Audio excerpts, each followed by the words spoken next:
Hello friends, welcome to our YouTube channel.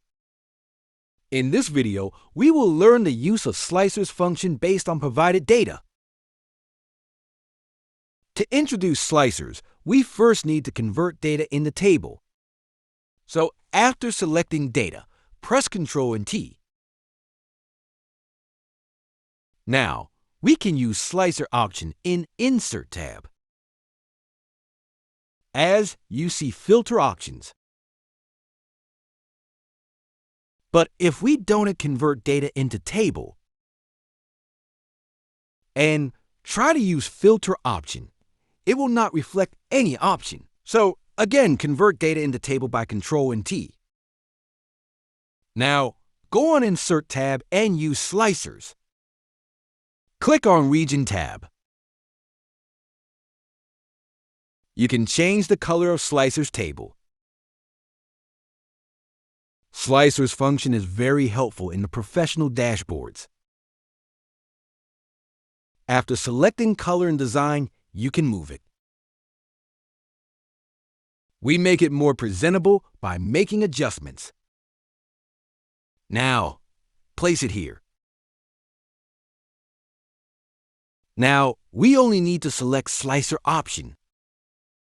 It will automatically filter data based on Slicers.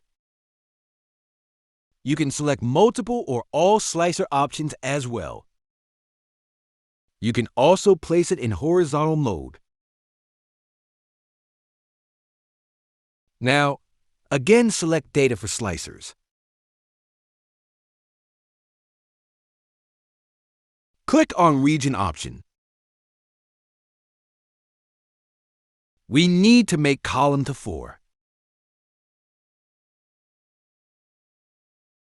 Now, we need to drag Slicer bar and place it in a professional way. You can also change Slicer's color.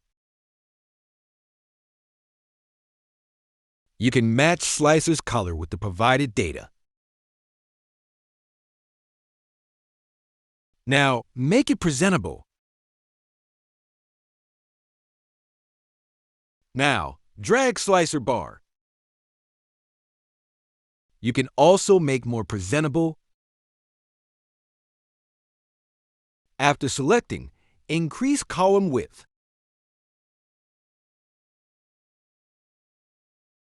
Now also match width of Slicer. Now, we need to test our Slicer function. In this way, we have created Slicers function using simple example.